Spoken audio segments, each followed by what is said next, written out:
Life as a sales manager meant frequent travel. While I hated being away from my wife, Lisa, it was a necessary evil. This time was no different, a 3-day business trip to Chicago. As always, I kissed her goodbye, promised to call nightly, and left with the comforting belief that everything at home was fine. But things felt off even before I boarded my flight. My best friend, Sam, had called me the night before, his voice unusually grave. "John, do you ever get the feeling Lisa's been acting differently lately?" he asked. I laughed it off at first, dismissing it as paranoia. Lisa and I had been married for 8 years, and though every marriage has its ups and downs, we were solid, or so I thought. Still, his words lingered in my mind, enough to make me hesitate while packing. Was it her recent mood swings? Or maybe how she'd been glued to her phone? Even when I brought it up, she brushed it off as work stress. Once I landed in Chicago, I threw myself into meetings. The rhythm of work dulled my unease until Sam called again on my second night away. "I don't want to say too much over the phone," he said. "But you should probably come home early. Trust me." "What are you talking about?" I pressed. He hesitated. "I overheard something." "I'll explain when you're back." My gut churned. Sam wasn't the type to say something like this lightly. The next morning, I feigned illness and skipped out on the last day of the conference. As I drove the 2 hours back to my suburban home, my mind raced. Could Sam be wrong? Was I overthinking? When I finally pulled into my driveway, I noticed something strange. Lisa's car wasn't there, though she wasn't supposed to be working that day. It wasn't until I opened the front door that my heart stopped. The house was eerily silent, and something about it felt wrong. My hand lingered on the doorknob as I debated whether to call her or investigate. That's when I noticed her laptop, left open on the kitchen counter. A series of messages popped up on the screen. At first glance, they seemed innocent, a mix of work emails and chats. But one name stood out, Jake. Jake wasn't anyone I recognized, yet their conversation was anything but professional. Words like, "last night was amazing," and, "can't wait to see you again," jumped out at me, each one hitting harder than the last. And then, I heard a car pull into the driveway. The sound of the car pulling into the driveway jolted me into action. My heart pounded as I hurriedly shut the laptop and darted into the living room, trying to look as casual as possible. 1,000 thoughts raced through my mind, but one thing was clear: I wasn't ready to confront Lisa, not yet. I needed more than a suspicious chat log to piece this puzzle together. The front door opened, and Lisa walked in with an air of normalcy that made my stomach churn. She carried a few grocery bags, humming softly to herself, as if everything was perfectly fine. "You're back early," she exclaimed, setting the bags on the kitchen counter. Her tone was cheerful, but her eyes betrayed a flicker of surprise. "I thought your conference ended tomorrow."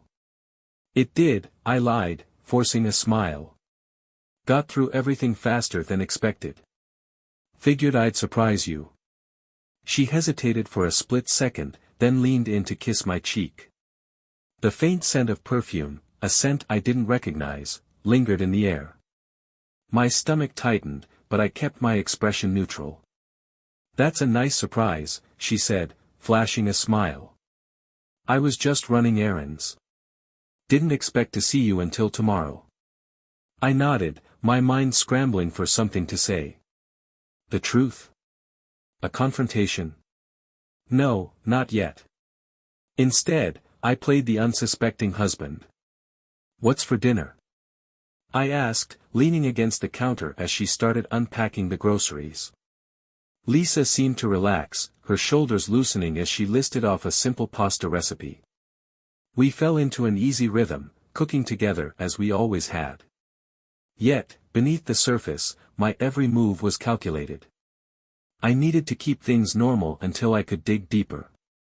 Later that night, after Lisa had fallen asleep, I crept back downstairs. Her phone was charging on the kitchen counter, and I stared at it like it was a ticking time bomb. The messages from earlier were gone, either deleted or hidden. Frustration bubbled up, but I reminded myself that this was a marathon, not a sprint. I went back to her laptop, half hoping the messages were still there. Instead, I found something else, her calendar. Most of the entries looked mundane, work meetings, lunch with friends, until I spotted one marked for the following evening. It read simply, dinner with Jay. Jay had to be Jake. My pulse quickened. Dinner? That didn't sound like work. I took a deep breath, trying to steady myself. It wasn't enough to suspect, this needed proof. Quietly, I grabbed a notepad and scribbled down the time and location listed on the calendar. If Lisa was meeting Jake, I was going to be there too. The next day crawled by. Every minute felt like an eternity as I carried on like nothing was wrong, masking my inner turmoil behind forced smiles and small talk. Lisa acted completely normal, if not a little more attentive than usual. She made my favorite breakfast, asked about my work trip, and even suggested a movie night. Was it guilt? Or was I just imagining things? By late afternoon, I was practically vibrating with anticipation. Her dinner plan was still on the calendar, set for 7:30 p.m. at a restaurant downtown. Lisa, however, hadn't mentioned anything about going out. She'd showered, slipped into a pair of yoga pants, and spent the afternoon reading on the couch. For a moment, I doubted myself. Was the calendar wrong? Was I overreacting? But around 6:45, the shift came. Lisa disappeared upstairs, and when she returned, it was like a completely different person had taken her place.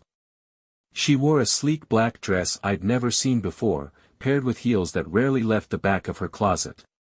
Her hair was styled, her makeup flawless, and the faint trace of that unfamiliar perfume lingered in her wake. Heading out? I asked casually, my voice steady despite the storm raging inside me. Yeah, she replied, smoothing down the fabric of her dress. Just a work dinner with a client. Joy asked me to take care of this one since she's busy. I nodded, forcing a smile. Late notice, huh? She shrugged, grabbing her purse. It happens. Don't wait up, okay? Love you. Love you too, I managed to say, watching her walk out the door. The moment it clicked shut, I sprang into action. Grabbing my keys and jacket, I followed her. Downtown traffic was mercifully light, and I managed to tail Lisa's car without losing her. She parked in front of a dimly lit Italian restaurant, the kind of place known for its cozy booths and low lights, intimate, not professional. My suspicions solidified into cold certainty when a man stepped out of a sleek black sedan and greeted her with a kiss on the cheek. I stayed in my car, parked across the street. Jake, I assumed. He wasn't what I'd expected, tall, broad-shouldered, with a confident swagger. I hated him instantly. They walked inside, and I debated my next move. Every fiber of my being screamed at me to storm in and confront them. But something held me back, strategy. Emotionally, I was unraveling, but rationally, I knew I needed more. Proof. Context. I had to see how deep this betrayal ran. Leaving the car, I crossed the street and slipped into the restaurant. The hostess barely glanced at me as I mumbled something about meeting friends. Keeping my distance, I found a corner table with a clear view of Lisa and Jake. They were seated in a booth near the back, leaning in close as they spoke. Jake's hand rested on hers across the table, and Lisa's expression was one of ease. Relaxation. Affection. I clenched my fists under the table, my stomach churning as I tried to make sense of what I was seeing. This wasn't work. This wasn't professional. This was something else entirely. Then, just when I thought it couldn't get worse, Jake slid something small across the table, a jewelry box. Lisa opened it, her face lighting up with a smile that I hadn't seen in months. She leaned forward, whispering something, and Jake reached over to tuck a strand of her hair behind her ear. I felt like I was going to be sick. Pulling my phone from my pocket, I snapped a few discreet photos. My hands were shaking, but I managed to capture the evidence I needed. The next step was going to be the hardest, figuring out how to use it. As I left the restaurant and drove home, my mind was a storm of emotions. I was hurt, angry, and confused, but above all, I was determined. If Lisa wanted to play games, she'd learn very quickly that I wasn't someone to underestimate. I barely slept that night. The images of Lisa and Jake played on a loop in my mind, her smile, the way she leaned into him, the jewelry box. I lay in bed, staring at the ceiling, while Lisa slept soundly beside me, as if nothing had happened. The contrast was maddening. By morning, I had a plan. Confrontation wasn't an option, not yet. I needed to know the full scope of what I was dealing with. Jake's identity, their history, their intentions, everything. So, while Lisa went about her usual morning routine, I started digging. First, I searched for Jake online. It didn't take long to find him. His full name was Jake Sutton, and he worked as a financial advisor for a local firm. His LinkedIn profile painted him as successful and charming, dedicated to helping clients achieve their financial goals. But what stood out most was his relationship status. According to his Facebook page, Jake was engaged. Engaged. The word hit me like a truck. Was this some kind of twisted affair? Or was Lisa caught in something deeper and darker than I'd imagined? That afternoon, I called Sam. He was the one who'd planted the first seed of doubt, and now I needed him more than ever.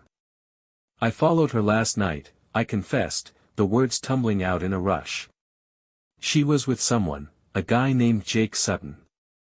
He gave her jewelry. They looked happy. There was a long pause on the other end of the line. When Sam finally spoke, his voice was measured, careful. I was afraid of this, he said. There's more to this, John. But you might not like what you find. What are you talking about? I pressed. What do you know? I overheard something a couple of weeks ago, he admitted. Lisa wasn't alone. She was with Jake, at a cafe. They were talking about money. About timing. I didn't hear everything, but it sounded bad. Like, really bad. My chest tightened. Why didn't you tell me sooner? I wanted to, but I didn't have proof. I figured you'd think I was crazy. Well, I've got proof now, I muttered, staring at the photos on my phone. Thanks for the heads up, Sam. After hanging up, I focused on the next step, Lisa's finances. We'd always kept things separate, her choice, not mine. But I knew where she kept her account passwords, and I wasn't above snooping at this point. Logging into her account, I scanned her recent transactions. Most were mundane, groceries, utilities, shopping. But then I found something that stopped me cold, a $5,000 withdrawal marked consultation. The date matched the week she started acting distant. Consultation for what? Jewelry? A secret getaway? Something more sinister. Before I could spiral further, a notification popped up on Lisa's laptop, a calendar reminder. Meeting with Jake, 5:30 p.m. The location wasn't listed, but I didn't need it. If they were meeting again, I'd be there. By 5:15, I was parked near Jake's office building, a modern glass structure in the heart of downtown. Sure enough, Lisa arrived a few minutes later, her movements precise, purposeful. She carried a folder, and her expression was serious. Determined. I watched from the safety of my car as she disappeared inside, my mind racing. This wasn't a casual rendezvous. This was business, possibly the consultation she'd paid for. But what kind of business required this level of secrecy? When she didn't reappear after 30 minutes, I made a decision. Pulling up my phone, I dialed Jake's office number, using my best attempt at a professional tone. "Hi, this is John Harris," I lied. "I'm looking for Jake Sutton. Is he available?" "Mr. Sutton is currently in a meeting," the receptionist replied.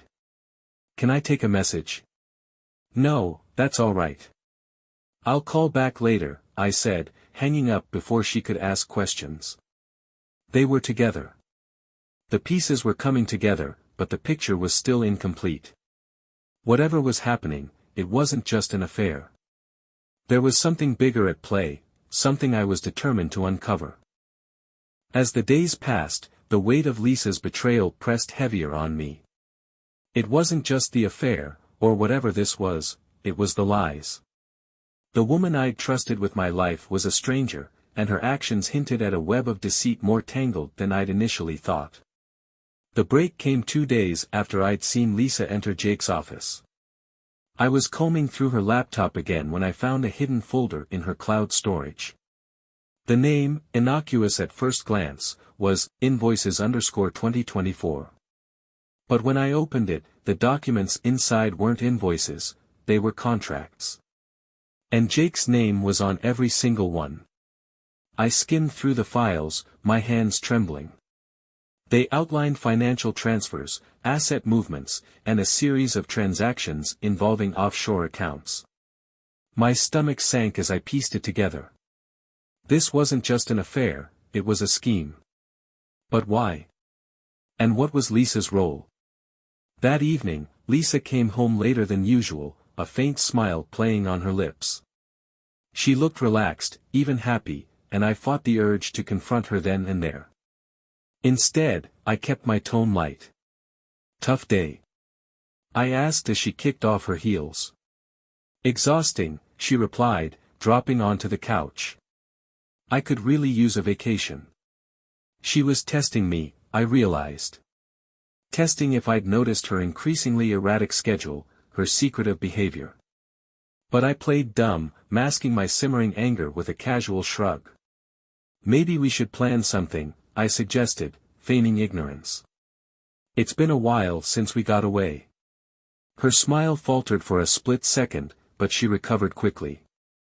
"Maybe," she said. "We'll see." I excused myself to the kitchen, grabbing my phone as soon as I was out of sight. There was only one person who could help me now, Sam.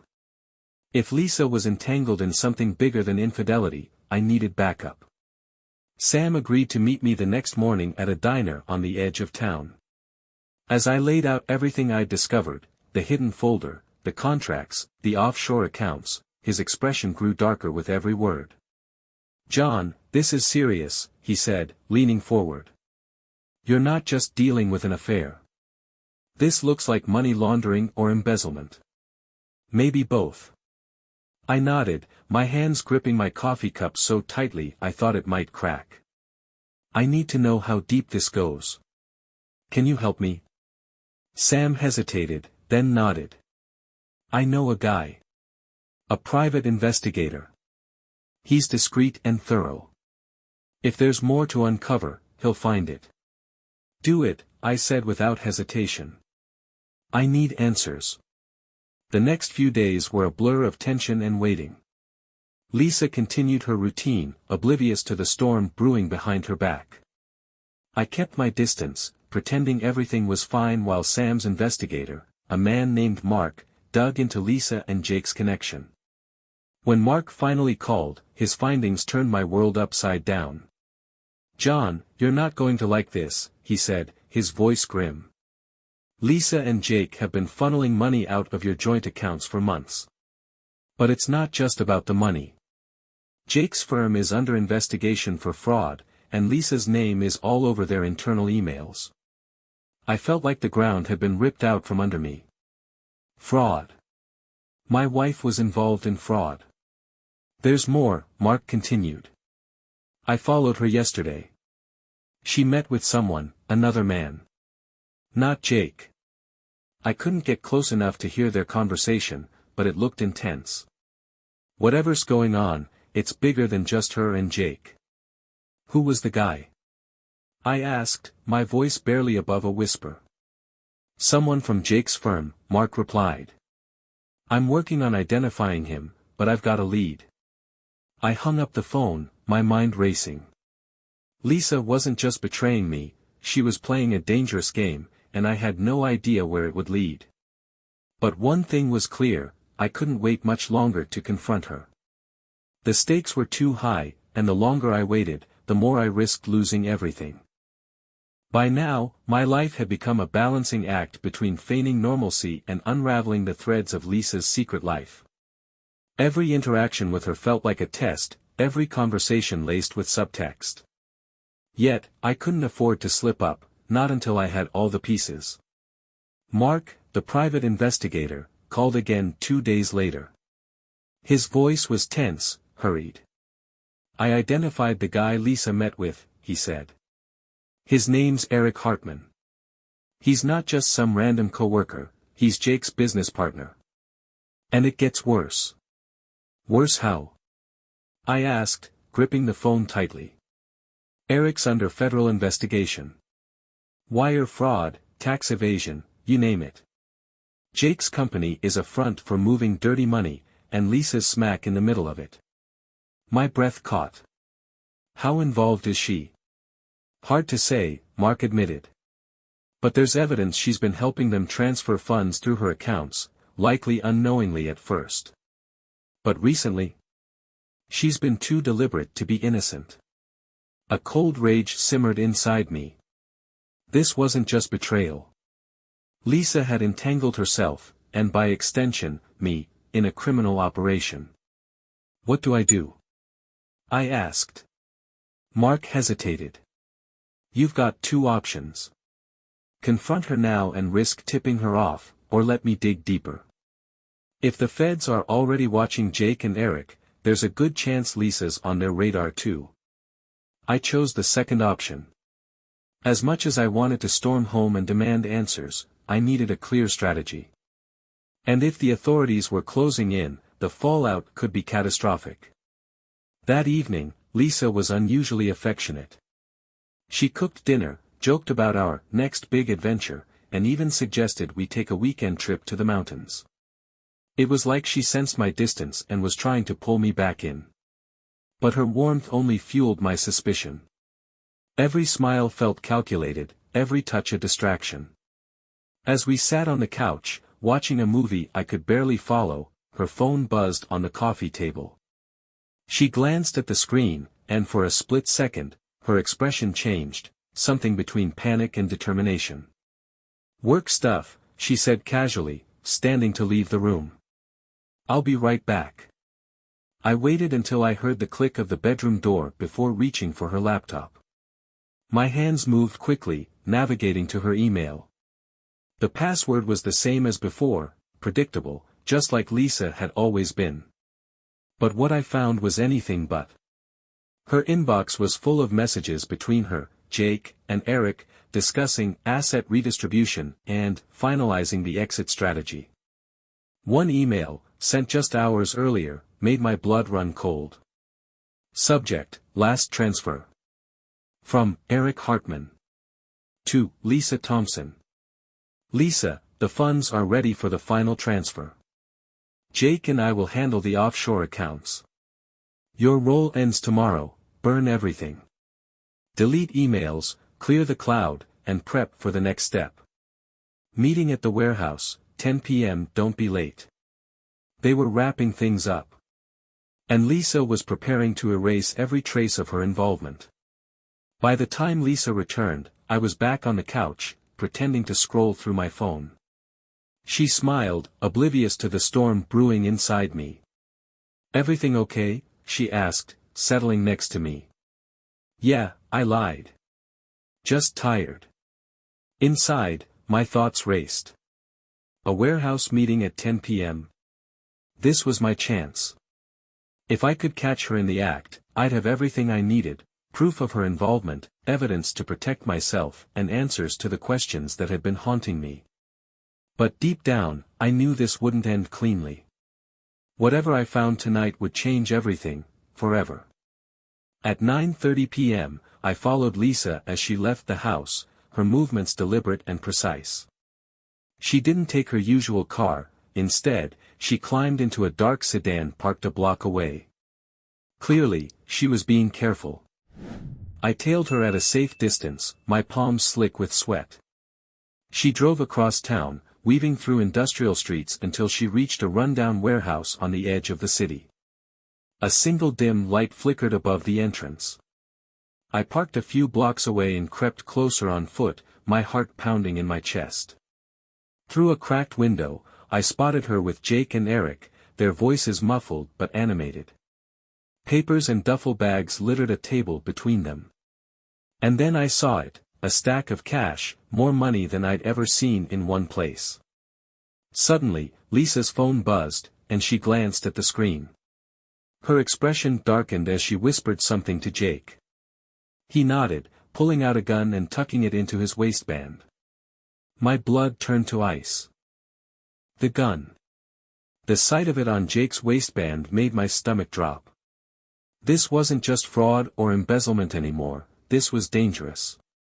For a moment, I considered turning back, calling the police, and letting them handle it. But the thought of Lisa being in that room, tangled in something this volatile, kept me rooted to the spot. I crouched lower, peering through the cracked window. Inside, the scene grew more tense. Lisa gestured sharply toward the duffel bags on the table, her voice rising. Though I couldn't make out the exact words, it was clear she was arguing with Jake and Eric. Jake slammed a hand on the table, silencing her. He said something that made Lisa's shoulders stiffen, and she crossed her arms, her face set in defiance. Eric, meanwhile, was rifling through one of the bags, pulling out bundles of cash and a sleek black ledger. I grabbed my phone and started recording. If things escalated, I wanted evidence, something to show the authorities, or at least protect myself if this spiraled further out of control. My hands shook as I tried to steady the camera, the sound of my own heartbeat drowning out the muffled conversation inside. Then, the door creaked open. I froze, thinking they'd spotted me. But it wasn't me they were reacting to. A fourth person entered the room, a man I didn't recognize. He was tall, with a military-like build, and carried himself with an air of authority. "Is this him?" the man asked, his voice sharp and clear enough to cut through the air. He nodded toward Jake, then glanced at Lisa. "The liability?" Lisa bristled. "I've done everything you've asked. I'm not a liability." The man ignored her and turned to Jake. "We're too close to let anyone screw this up. You know what needs to be done." Jake hesitated, his hand brushing the gun at his waistband. Lisa's face paled, and she took a step back. "You said no one gets hurt," she said, her voice trembling but firm. "And no one would've," the man replied coolly. "Until you started making noise. We need insurance, Lisa. That's all this is." "Insurance?" she shot back, her voice rising. "You mean tying up loose ends?" I couldn't stay hidden any longer. My instincts screamed at me to run, but the sight of Jake inching closer to Lisa, his hand resting on the gun, forced me to act. Bursting through the door, I shouted, "Lisa, get away from him." All four heads whipped toward me, their faces a mix of shock and fury. Jake's hand went for his gun, but Eric grabbed his arm. "What the hell is this?" Jake growled. "John." Lisa gasped, her voice caught between relief and panic. "You followed me?" she asked, stepping toward me, her voice trembling. "You don't understand." "No," I cut her off, my voice firm. "You don't understand. I've seen enough to know you're in way over your head." The military-looking man stepped forward, his eyes narrowing as he assessed me.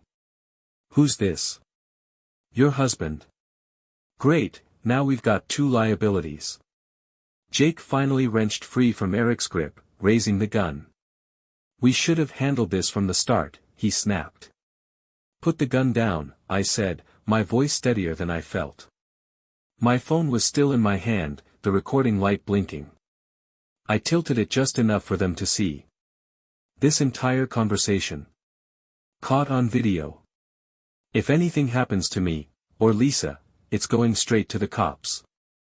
Jake's face twisted in anger, but the other man raised a hand to stop him. "Enough," he barked. "We're not doing this here." He turned to me, his tone measured. "You've made your point. You've got your proof. Now leave." I didn't move. Not without Lisa. "John, go," Lisa said suddenly, her eyes pleading. "You don't know what you're getting into." "Neither do you," I shot back, my voice breaking. "This isn't you, Lisa. This isn't us." For a moment, something flickered across her face, regret, maybe, or shame. But before I could say anything else, Jake lunged toward me. The gun went off. The world seemed to tilt on its axis as the deafening crack echoed through the warehouse. I staggered back, my phone clattering to the ground. Pain lanced through my shoulder as I pressed a hand to the spreading warmth. Lisa screamed. Eric cursed. The military man barked orders, his voice barely cutting through the chaos. I stumbled toward the exit, adrenaline coursing through me. Behind me, I heard Lisa shouting, pleading, but I couldn't make out the words. All I knew was that I had to get out, to survive, to end this nightmare. As I burst into the night, blood dripping from my hand, I realized one thing: there was no turning back. Whatever was happening in that warehouse was about to come crashing down. And Lisa was caught in the middle of it. The cold night air hit me like a slap, but it did little to dull the searing pain in my shoulder. I staggered toward my car, my hand pressed against the wound. The blood was warm, sticky, and terrifyingly persistent. Every step felt heavier, every breath sharper, but I couldn't stop. Not yet. I managed to fumble my keys into the ignition, the engine roaring to life as I sped away from the warehouse. In the rearview mirror, the flickering light above the entrance grew smaller and smaller, but the chaos inside felt like it was still chasing me. At the emergency room, I spun a story about a freak accident in my garage, something about slipping while handling a power tool. The attending nurse raised an eyebrow but didn't press me. A few stitches and a lot of gauze later, I was back in my car, sitting in the hospital parking lot, replaying the night's events in my head. Lisa's face haunted me.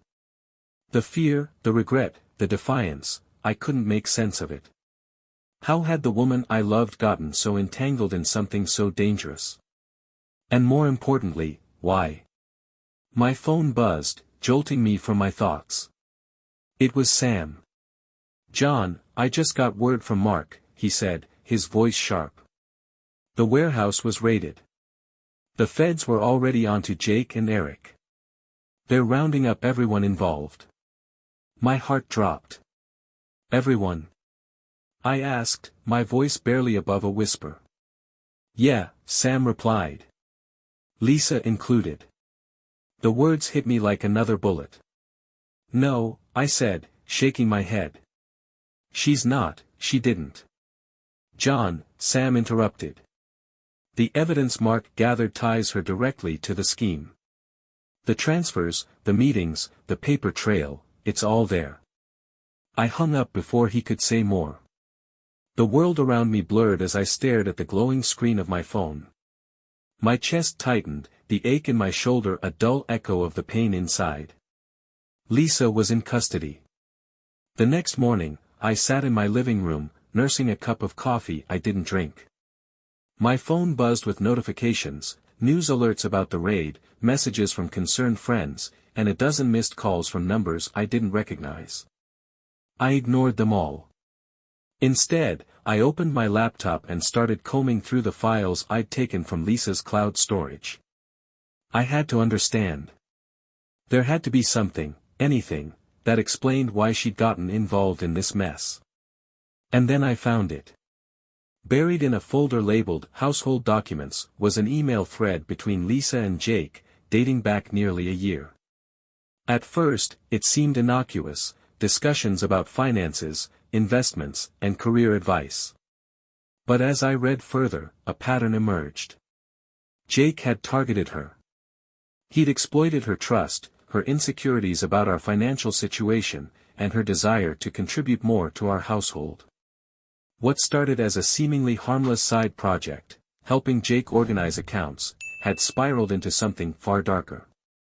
By the time she realized what she was involved in, it was too late. The final email in the thread was from Lisa, sent just days ago. Subject: I can't do this anymore. From Lisa Thompson. To Jake Sutton. Jake, this has gone too far. I never agreed to be part of something like this. I'm done after this last transfer. Don't contact me again. I stared at the screen, my heart pounding. Lisa hadn't been an accomplice, she'd been a pawn. But intent didn't matter. The law wouldn't care about her regrets or her late realization. To them, she was just as guilty as Jake and Eric. The next few days were a whirlwind of lawyers, court filings, and sleepless nights. I managed to arrange a meeting with Lisa at the detention center. When I saw her, pale and weary in the stark confines of the visiting room, my chest tightened. John, she said, her voice cracking. You shouldn't be here. I had to come, I said, sitting across from her. I know everything, Lisa. I found the emails. I know Jake manipulated you. Her eyes filled with tears, but she shook her head. It doesn't matter. I let it happen. I let him pull me into his mess. And now it's all ruined. It's not ruined, I said firmly. We'll fight this. Together. She looked at me, a flicker of hope mingling with her despair. Why would you do that after everything? Because, I said, my voice steady despite the chaos in my heart, you're still my wife. And I'm not giving up on you. Lisa's arrest set off a chain reaction that shattered the illusion of normalcy in our lives. The media caught wind of the case, dubbing Jake and Eric's operation, the Financial Hydra. Every report painted Lisa as one of its heads. As much as it burned to see her name dragged through the mud, I knew the truth was far more complicated. Lisa wasn't blameless, but she wasn't the mastermind either. The first hurdle was convincing the legal team that she'd been manipulated. Sam introduced me to a top defense attorney, a sharp, no-nonsense woman named Valerie Coates. Valerie had the kind of commanding presence that made you believe she could argue her way out of anything. She's in deep, Valerie said during our initial meeting. But if we can prove she was coerced, we have a shot at reducing her sentence. Maybe even immunity if she cooperates fully. Lisa was hesitant at first. She didn't want to testify against Jake or Eric, fearing retaliation. But Valerie's blunt warning left no room for doubt. Your silence won't protect you, she said. The feds already have enough to bury you. Your best chance is to give them what they need to go after the bigger players. The days blurred together as Lisa and I worked with Valerie to piece together her side of the story. Every meeting at the detention center was a mix of strategy and raw emotion. Lisa alternated between shame and defiance, her guilt over what she'd done warring with her resolve to fight back. You have to believe me, John, she said one night, her voice cracking. I never wanted this. I didn't realize what they were doing until it was too late. I believe you, I said, even though part of me still ached with doubt. But believing isn't enough. We need proof. The proof came in the form of a USB drive Mark, the private investigator, had recovered from Jake's office before the raid. It contained emails, transaction records, and even audio files of Jake and Eric discussing their plans. One file, in particular, stood out, a recording of Jake berating Lisa for hesitating on a transfer. Do you know what happens to people who back out? Jake's voice hissed through the speakers. You don't want to find out. Finish the job, Lisa. No loose ends. It was damning, but it was also her lifeline. With Valerie's help, Lisa turned the evidence over to the authorities in exchange for a reduced sentence.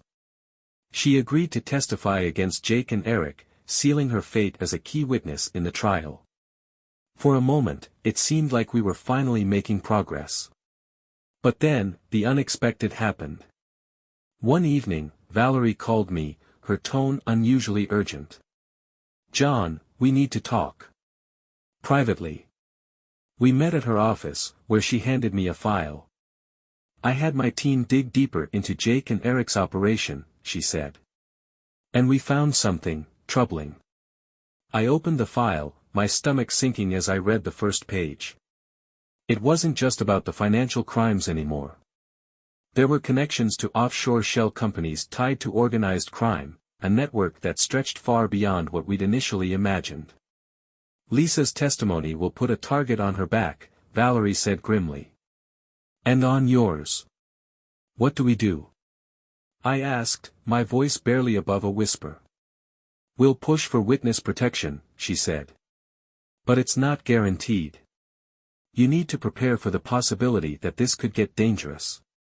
That night, I sat in the quiet of our home, surrounded by the remnants of a life that now felt like someone else's.